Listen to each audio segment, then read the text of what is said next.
Hey, Grace Coates, Pastor Randy here. I want to talk about a very important subject today. The Bible calls it the tongue. We oftentimes refer to it today as our speech. The Bible has a lot to say about our speech. As a matter of fact, it's something that we can use to cause tremendous grief to somebody, or it's something we can use to bring great healing and encouragement into someone's life. There is tremendous power in the tongue. I've been told that we speak on an average of 18,000 words per day, some of us probably many more. I've been told that the average person, with the words that he or she utters, could fill a 54-page book. We need a lot of wisdom in knowing what to say, when to say it, and how to say it. But there's something the Bible talks about also regarding our speech, and that is the ability to bridle our tongue, or to still our words, or to have the self-control, to not always have something to say. That is very important. As a matter of fact, it's so important that it says in the book of James that it's one of the greatest tests of our spirituality. I think you know that great verse in James 1:26. If anyone thinks himself to be religious and yet does not bridle his tongue, but deceives his own heart, this man's religion is worthless. Or James 3:2. For we all stumble in many ways. If anyone does not stumble in what he says, he's a perfect man, able to bridle the whole body as well. Here's some thoughts to think about. You ever been around someone who talks too much? How do you feel when you're in a conversation like that? Or the person has an answer for every one of your questions. Or every time you bring something up, he responds with an "I know."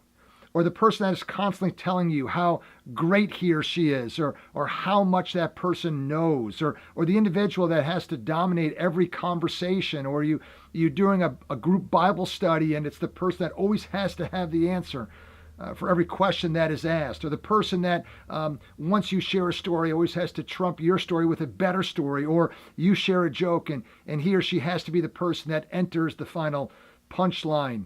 It's difficult to be around a person like this. We don't like those kind of people, but many times we are that individual ourselves. The great preacher Charles Bridges put it like this: the fool talks forever about nothing, not because he is full, but because he is empty, not for instruction, but for the pure love of talking. The Bible never calls for a total abstinence of words. It doesn't say there's a virtue just by never talking. But it does say that when we speak, we need to exercise self-control. We need to exercise prudence. We need to exercise restraint with our words. You know, someone once told me that God gave us 2 ears and 1 mouth, simply because it's a sign that we probably should be listening twice as much as we're speaking. How about this little saying? The wise old owl lived in an oak. The more he heard, the less he spoke. The less he spoke, the more he heard. Why can't we all be like that wise old bird? Let me leave you some verses also from Proverbs chapter 10, verse 19. Where there are many words, transgression is unavoidable, but he who restrains his lips is wise. And then one of my favorites from 1728. Even a fool, when he keeps silent, is considered wise. May we be careful with the words that come out of our mouth, and may we realize that there's a virtue in not having many words that come out of our mouth as well. May God give us the grace to do that.